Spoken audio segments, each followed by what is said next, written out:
let's bring in our political strategist. James Carville worked for Bill Clinton. Matthew Dowd, pollster for George W. Bush, also some Democrats as well. And James, let's begin with the oil spill. Last week, even though you're an ally of President Obama, you blasted the White House, said it was a lackadaisical response, said they were naive to be trusting BP, and you went on to say this is a disaster of the first magnitude. They've got to go to Plan B. Are we seeing Plan B now?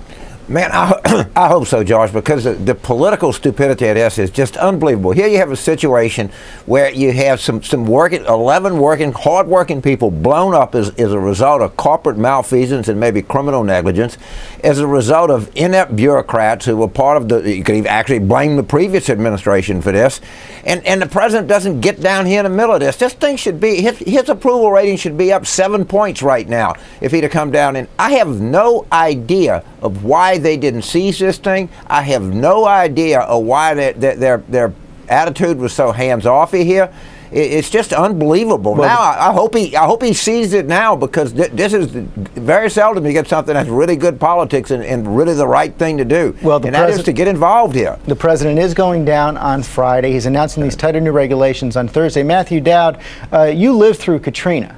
With President Bush. What we are seeing now with President Obama for the first time on this issue, a majority disapprove of how he's handling it. But do you see this posing a Katrina-like threat, political threat to President Obama?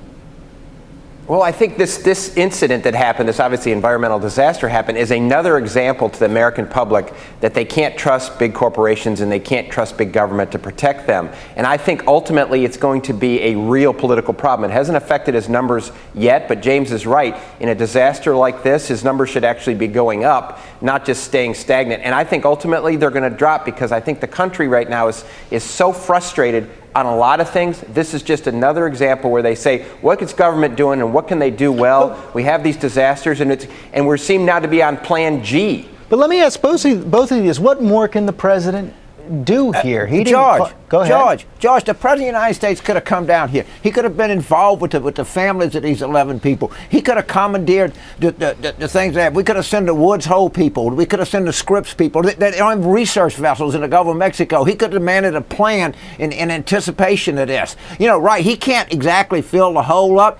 The last night I was in Larry King with the former CEO of Shell. They said they got 85% of the stuff cleaned up in the Gulf of Saudi Arabia. He could be commandeering tankers and making BP bring tankers in and clean this up. They could be deploying people to the coast right now. He could be with the Corps of Engineers and the Coast Guard with these people in Plaquemines Parish doing something about these regulations. These people are crying. They're begging for something down here. And it just looks like he's not involved in this. Man, you got to get down here and take control of this, put somebody in charge of this thing and get this thing moving. We're about to die down here. Okay, well, you've answered that question. Let me turn to Matthew Dowd on immigration. Another big political wave heading towards the president announcing these new troops towards the border. Will this be enough to stem this political wave that's coming right at him?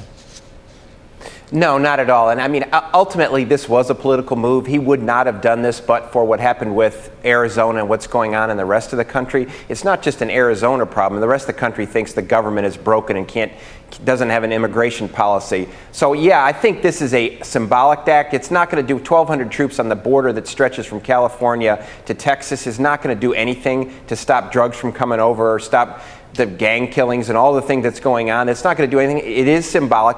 Presidencies, as James just said, symbolism is very important. If you show up at a disaster, it's important. I think the symbolism here, it's not going to have any substantive effect, but it is a political problem when the majority of the country supports what Arizona did. And clearly, James, the Arizona member of Congress, Gabriel Gifford, who announced this, is happy with what the president is announcing. But the president's also got to manage a lot of others in his Democratic base who are concerned that the push for comprehensive immigration reform may stall.